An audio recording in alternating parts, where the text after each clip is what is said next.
Okay, let's keep going. So we talk about the hair cells, how they transfer the sound into the neurotransmitter release.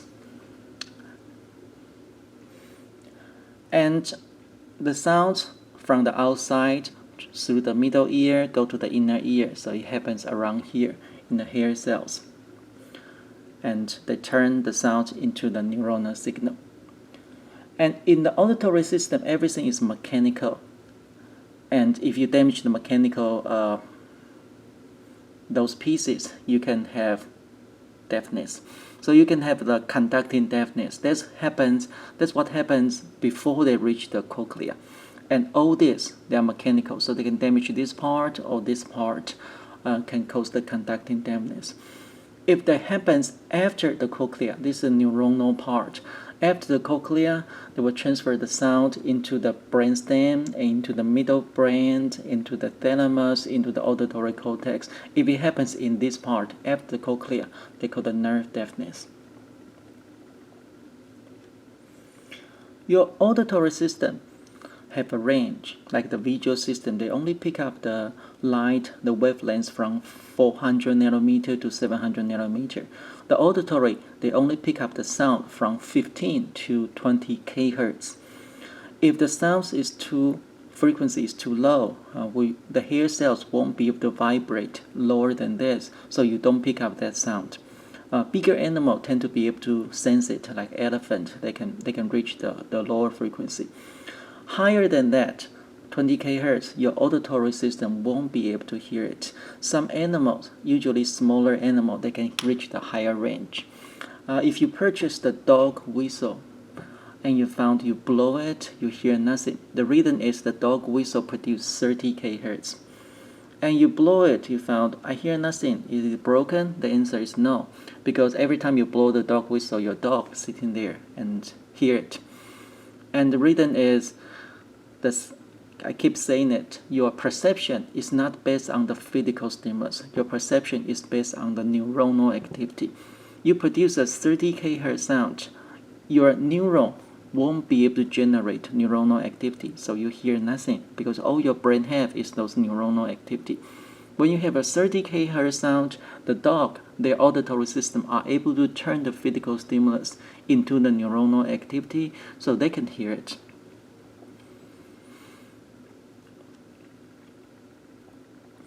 And let's look at how your auditory system can analyze different frequencies at the same time.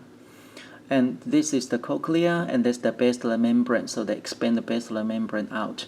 In the whole basilar membrane, you have hair cells grow on it. And different frequencies, different group of hair cells responsible for it. You found every time you go to listen to a concert, you listen to music, your ear analyze all the frequencies at the same time, because in your cochlea you have different population of hair cells and they're responsible for different frequency. So say this instrument activate these frequencies, and these 4 different group of hair cells vibrate at the same time. They will send a signal to the brain at the same time, and your brain combine them together will say, oh, that's a violin. So your brain are able to analyze different frequencies at the same time. And let's look at their perception, how they are able to do that. So at low frequency, we're able to hear from 15 to 20 kHz. If the frequency is low, all they need to do is the hair cells, they're able to vibrate. They're able to vibrate. They're able to deal with till about 100 Hertz. So if the sound is 20 Hertz, they vibrate 20 times per second. If the sound is 100 Hertz, they vibrate 100 times per second, and they're able to transfer the sound into the action potential. So in the low frequency, they use the frequency principle. That's the movement of the hair cells. And now the sounds go to the 100 to 4,000 Hertz. That's the very important frequency, because our language located in a few thousand Hertz. And you say the hair cells, could they vibrate at 4,000 Hertz frequency? No, that's too fast. They won't be able to vibrate so fast. So they have to work as a group. They call the volley principle, a group. They use 5 different cells. Say that's the sound at a few thousand hertz range. Each hair cells, they can only vibrate this much. They won't be able to catch up this frequency. But they can have a group of 5 cells. Say these 5 group of cells, they're responsible for this sound. And the second group, they catch up this frequency. The third one catch up this. And the fourth one, the fifth one. But once you combine all these 5 together, they perfectly match the frequency of the sound. So in the middle range of frequency, they use the volley principle. And now in the high frequency, they use the place principle. Anything higher than 4,000 Hertz. And that's the whole cochlea. Basilar membrane, you have the hair cells. So the hair cells, in the high frequency, they use different place of the hair cells responsible for different frequency. And because of all these 3 different principles, your cochlea are able to analyze the sounds from 15 Hz to 20 kHz. They can use the frequency principle, they can use the place principle, they can use the volley principle, all 3 of them together to analyze all this range of sound. That's the video, show you how the cochlea work. If you are interested, you can click the link, you can take a look. And you need to be able to identify where the sounds come from. And you need to have 2 ears. Because compared with your visual system, if the object comes from the left compared with the object comes from the right, your visual system have no problem identify it. Because when the light comes, the object comes from the left, gonna hit the right side of the retina. If it's from the right, gonna go to the left side of the retina. So location are different. The auditory will be a little bit challenging because the sounds come from the left gonna reach your both ear, and the sounds from the right gonna reach your both ear as well. And how your auditory system are able to identify the sounds, where they come from, and apparently your auditory system have no problem doing that. And you need to have 2 ears. They have to compare the sound to reach those 2 ears. And thankfully, the sounds travel much slower compared with the ear. The sound only travel about 340 meters per second. And your head size is about one third of the meter. So it turns out if the sounds come from the left, it can reach the left ear a little bit faster than right ear. We're talking about 1 millisecond, less than 1 millisecond difference.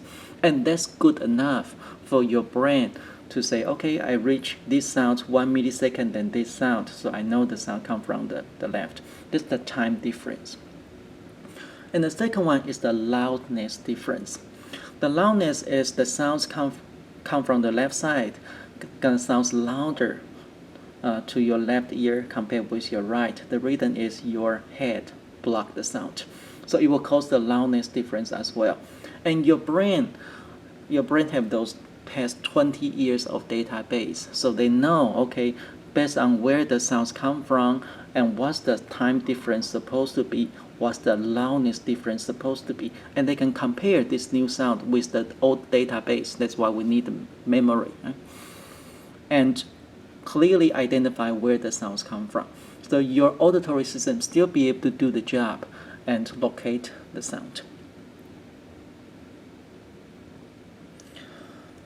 So that's another way to identify where the sounds come from. And this time it's not just it come from, also it approach. It come closer to you or away from you.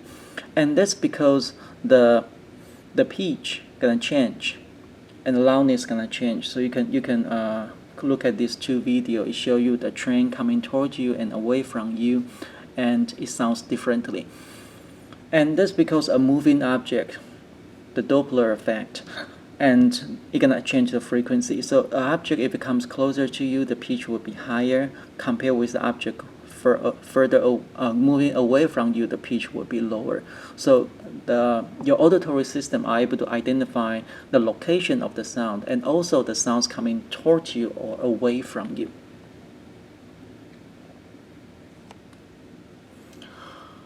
Okay, so in the inner ear, the other 50% have a vestibular system, and their function is for balancing. You may hear some people have the inner ear damage, and turn out their auditory function is fine, but they completely lose their balancing function, and that's because this part is for balancing function. This part, including the vestibule, this is the vestibule, and 3 semicircular canal. These 3 are semicircular canal, and they are for balancing function. And eventually, the signal from your inner ear will go through the cranial nerve number 8, including the vestibular part and the cochlear part together. This nerve called the vestibular cochlear cranial nerve number 8, and go to your auditory cortex A1. Okay, then let's look at the other senses. Start from your somatosensory, cutaneous, your skin. Your skin is not a piece of paper. If I cut your skin, I peel it open, it's 2 meter by 2 meters square. It weighs about 4 kilograms. So your skin is the biggest organ you have in your body. Your skin has a lot of function. Your skin can be divided into the epidermis, that's the dead cells, you can peel it off. Epidermis is a very busy place, and you have a lot of blood vessels. So if you cut yourself, you're bleeding, you reach the epidermis, you reach the dermis layer. And this one called the subcutaneous area. So we have sub-Q needle, they can go to here. And you have a lot of sensor in the dermis layer. So they feel a lot of things, the pressure, the temperature, pain sensation, movement, they're all on your skin. And somatosensory, when we talk about the somatosensory, your body sensation, the biggest input is skin. But you can also sense the input from your inner part of your body, say you tore your ligaments or your appendix hurt. Also, the inner part is also part of the somatosensory. But usually, the signal from the inner part won't go to your cortex, won't go to your consciousness. Your brain is way too busy. You don't need to know, okay, I'm digesting the food now, or I'm releasing the digestive enzyme. So only the pain sensation from the inner organ gonna bother you, because, well, apparently something is wrong. You need to take care of it. So the somatosensory, the biggest input, that's your skin. And we talk about this in the nervous system. The input gonna go to your somatosensory cortex in the post-central gyrus, and you have a whole body map. Depends on where your body been touched, and different neuron will be activated, and you will trigger the different sensation. And we also talk about your brain really favor your finger and your lips. They put a lot of neurons analyze information from the lips and from the hand. These are the sensitive body part. So they have a very high resolution in the lips, in the finger. So you are able to train your finger to read, and your lips, very sensitive area. And we also talk about the homunculus. You have more neurons analyze the finger and the lips. So if we draw your body picture based on the number of neurons, you're gonna look like this. That's homunculus. It tell you your brain really favors your hand and your lips. And one thing we did not talk about in the somatosensory is the pain sensation. Every time you think about the pain, you don't have a good memory of the pain, right? You wish you don't have pain. But turn out the pain is a protective mechanism.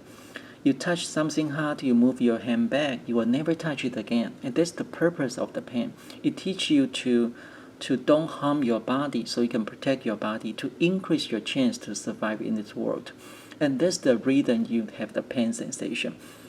We do have people, because of the gene mutation, they won't be able to feel pain. Like this lady, she was born with congenital insensitivity of pain. It's a big word to say that she could not feel pain. It turned out it's very inconvenient. She could not feel pain, so there's a picture of her. So you found the gloves, yes, because she will beat the gloves to bleeding. And she actually chewed half of her lips, the tongues off when she was teasing. And that's how her mom figured out she could not feel pain. So it's very inconvenient. This article talk about how her mom helped her to use different senses to feel pain when she grew up. So the pain sensation is a protective mechanism.